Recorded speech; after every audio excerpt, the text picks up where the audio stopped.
आज जिस शख्सियत का जिक्र हम अपनी वीडियो में करने जा रहे हैं उनका नाम है अहमद फराज। अस्सलामुअलैकुम, आपको हमारे चैनल पाकिस्तान बायोग्राफी में खुश आमदीद।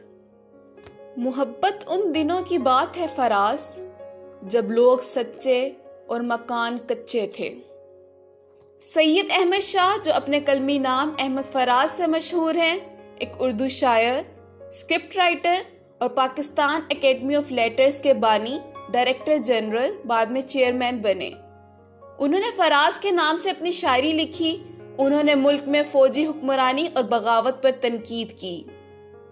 अहमद फराज 12 जनवरी 1931 को कोहाट में सैयद अहमद शाह के नाम से पैदा हुए। सैयद मोहम्मद शाह के बेटे थे। उनके भाई मसूद कौसर हैं, जो पाकिस्तान के खैबर पख्तूनख्वा के साबिक गवर्नर हैं। अहमद फराज इससे कबल अपने ख़ानदान के साथ ज़िला कोहाट से पेशावर मुंतकिल हुए थे। उन्होंने एडवर्ड्स कॉलेज पेशावर से तालीम हासिल की और पेशावर यूनिवर्सिटी से उर्दू और फ़ारसी में मास्टर्स की डिग्री हासिल की। कॉलेज की ज़िंदगी के दौरान दो शायरों, फैज़ अहमद फैज़ और अली सरदार जाफरी ने उन्हें मुतासिर किया और फराज के रोल मॉडल बन गए। अहमद फराज के अदबी कामों में पास अंदाज, सब आवाज़ें मेरी, खुशगुल और गज़ल बहाना करूं लिखने का सेहरा दिया जाता है।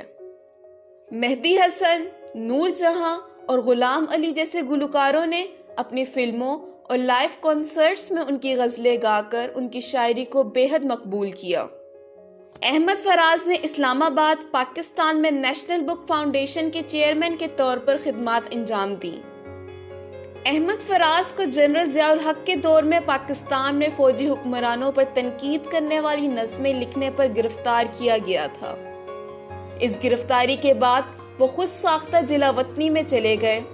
पाकिस्तान वापस आने से पहले वो बरतानिया, कनाडा और यूरोप में 3 साल रहे, जहां वो इब्तदाई तौर पर पाकिस्तान एकेडमी ऑफ लेटर्स के चेयरमैन और बादज़ा इस्लामाबाद में कायम नेशनल बुक फाउंडेशन के कई सालों तक चेयरपर्सन मुकर्रर हुए। अहमद फराज को पहले हुकूमत पाकिस्तान ने सितारा इम्तियाज़ और फिर 2004 में उस वक्त के सदर पाकिस्तान परवेज़ मुशर्रफ ने हलाले इम्तियाज़ से नवाजा। उन्होंने ये अवार्ड 2 साल बाद 2006 में मुशर्रफ हुकूमत के इक़दामात के खिलाफ एहतजाज के तौर पर वापस कर दिया। 25 अगस्त 2008 को इस्लामाबाद में उनका इंतकाल हुआ और बादज़ा हुकूमत पाकिस्तान ने फराज को शायरी और उर्दू अदब में उनकी खिदमात पर बादज़ा मर्ग हलाले पाकिस्तान से नवाजा। इससे कबल 2008 में शिकागो के एक अस्पताल में ज़ेरे इलाज उनकी मौत की झूठी अफवाहें फैली थीं, लेकिन वो अपने वतन पाकिस्तान वापस आने में कामयाब रहे। फिर बाद में अहमद फराज का गुर्दा फेल होने से इंतकाल हो गया, जिसकी तस्दीक उनके बेटे शिबली फराज ने 25 अगस्त 2008 को इस्लामाबाद के एक निजी अस्पताल में की। अहमद फराज का शुमार उर्दू जुबान के इनकलाबी शायरों के तवील फहरिस्त में होता है। पिछली सदी के जदीद उर्दू शायरों में से एक के तौर पर सराहा जाता है। लफ्ज़ों के साथ ये सआदत फराज के ज़्यादातर कामों में वाज़े है, जैसा कि इजहार की मईशत है और मानी की तहों को मुख्तसर खतूत में समेटने की सलाहियत एक ऐसे फनकार की पहचान है जो अपने फ़न पर अबूर रखता है।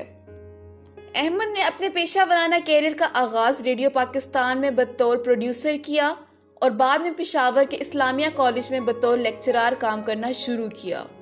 उन्होंने पाकिस्तान में फ़ौजी हुकूमत और फ़ौज के कब्ज़े पर तनकीद के लिए शायरी की। अहमद फराज को उर्दू ज़ुबान के जद्दी शायरों में से एक कहा जाता है। वो अपने तखल्लुस फराज के तहत लिखते थे। उनका लिखने का तरीका आसान है और एक आम आदमी उनके काम को आसानी से समझ सकता है। उन्होंने अपनी एक गज़ल में कहा, फिर उसी राह गुज़र पर शायद हम कभी मिल सकें, मगर शायद जिनके हम मुंतज़िर रहे उनको मिल गए और हम सफ़र शायद। अजनबियत की धुंध छट जाए, चमक उठे तेरी नज़र शायद। उन्होंने पाकिस्तान में फौजी हुक्मरानों पर अपनी तनकीद के इजहार के लिए अपनी शायरी का इस्तेमाल किया, जिसकी वजह से उन्हें नज़रबंद कर दिया गया और उन पर जिला वतनी का दौर आ गया। इन तमाम रुकावटों के बावजूद वो अपनी शायरी के ज़रिए अपने ख्यालात और ख्यालात का इजहार करने से बाज नहीं आए। अगरचे उनकी सेहत दिन ब दिन बिगड़ती जा रही थी, लेकिन फिर भी वो अदालती बुरहान में बढ़ चढ़ कर हिस्सा लेते रहे और पाकिस्तानी हुकूमत के खिलाफ उनके एहतजाज में वकला का साथ दिया और अपने साथियों से भी एहतजाज में शामिल होने की अपील की। वो सितारे इम्तियाज, हिलाल पाकिस्तान, हिलाल इम्तियाज और निगार अवार्ड्स हासिल करने वाले हैं। उनके भाई मसूद कौसर पाकिस्तान में मुकीम सियासतदान हैं, जिन्होंने KPK के 28वें गवर्नर के तौर पर खिदमत अंजाम दी। इसके अलावा उन्होंने स्पीकर असम्बली, वजीर मुवासिलात और कायमा कमेटी के चेयरपर्सन समेत कई आला सरकारी ओहदों पर खिदमत अंजाम दी। उनका शुमार पीपल्स पार्टी के बानी अरकान में होता है। फराज के बेटे शिबली फराज एक सियासी शख्सियत हैं जो 28 अप्रैल 2020 से MOIB वजारत इत्तलात और नशरियात में काम कर रहे हैं। वो पाकिस्तान तहरीक इंसाफ के सरकर्दा रुकन हैं और शिबली की वालदा 21वें ग्रेड की रिटायर्ड अफसर थीं। मैं क्या कहूँ कि मुझे सब्र क्यों नहीं आता, मैं क्या करूँ कि तुझे देखने की आदत है। उन्होंने बहुत सी गज़लें लिखी, जिनमें से कुछ ये हैं। रंजिश ही सही दिल दुखाने के लिए आ, आंख से दूर ना हो दिल से उतर जाएगा। अब के हम बिछड़े तो शायद ख्वाबों में मिले, इससे पहले के बेवफा हो जाएं। अभी कुछ और करिश्मे गजल के देखते हैं, कुर्बत भी नहीं दिल से, दोस्त बनकर भी निभाए साथ निभाने वाले। उन्होंने बहुत सी पोइम्स लिखी, जिनमें से कुछ ये हैं। मुझसे पहले भोली सी एक शक्ल थी, वापसी, ईद कार्ड, मत करो कत्ल आवाजों का, दोस्ती का हाथ, हमदर्द, कनीस, पहली आवाज, मैं और तू, सवाल, मुजस्मा। फैज अहमद फैज की कुछ किताबें ये हैं। शबे खून, तन्हा तन्हा, उसने मुझे छोड़ दिया तो क्या हुआ फराज, मैंने भी तो छोड़ा था सारा जमाना उसके लिए। 1000 बार मरना चाहा निगाहों में डूब कर हमने फराज, वो निगाहें झुका लेती है हमें मरने नहीं देती। तुम तकल्लुफ को भी इखलास समझते हो फराज, दोस्त होता नहीं हर हाथ मिलाने वाला। उर्दू के नामवर शायर अहमद फराज की 14वीं बरसी जुमेरात को मनाई गई। रंजिश ही सही दिल दुखाने के लिए आ फिर से मुझे छोड़ के जाने के लिए आ, कुछ तो मेरे पिंदारे मोहब्बत का भरम रख, तू भी तो कभी मुझको मनाने के लिए आ। पहले से मुरासिम ना सही फिर भी कभी तो, रस्मों राहे दुनिया ही निभाने के लिए आ। किस किस को बताएंगे जुदाई का सबब हम, तुम मुझसे खफा है तो जमाने के लिए आ। उन्होंने अपनी एक और गजल में कहा, हर कोई दिल की हथेली पे है सहरा रखे, किसको सैराब करे वो किसे प्यासा रखे। उम्र भर कौन निभाता है ताल्लुक इतना, ऐ मेरी जान के दुश्मन तुझे अल्लाह रखे। दिल भी पागल है उस शख्स से वाबस्ता है, जो किसी और का होने दे न अपना रखे। हंसना इतना भी फकीरों के अकेलेपन पर, जा खुदा मेरी तरह तुझको भी तन्हा रखे। उनकी मशहूर गजल में से एक गजल ये है। सुना है लोग उसे आंख भर के देखते हैं, सो उसके शहर में कुछ दिन ठहर के देखते हैं।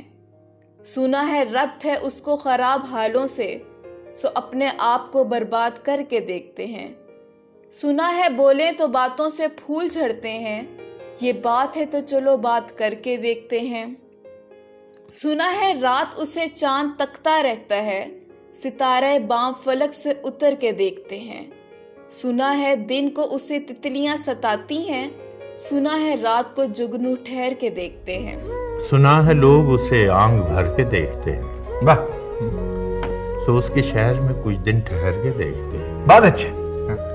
सुना है रब्त है उसको खराब हालों से, सो अपने आप को बर्बाद करके देखते। वाह वाह। हाँ।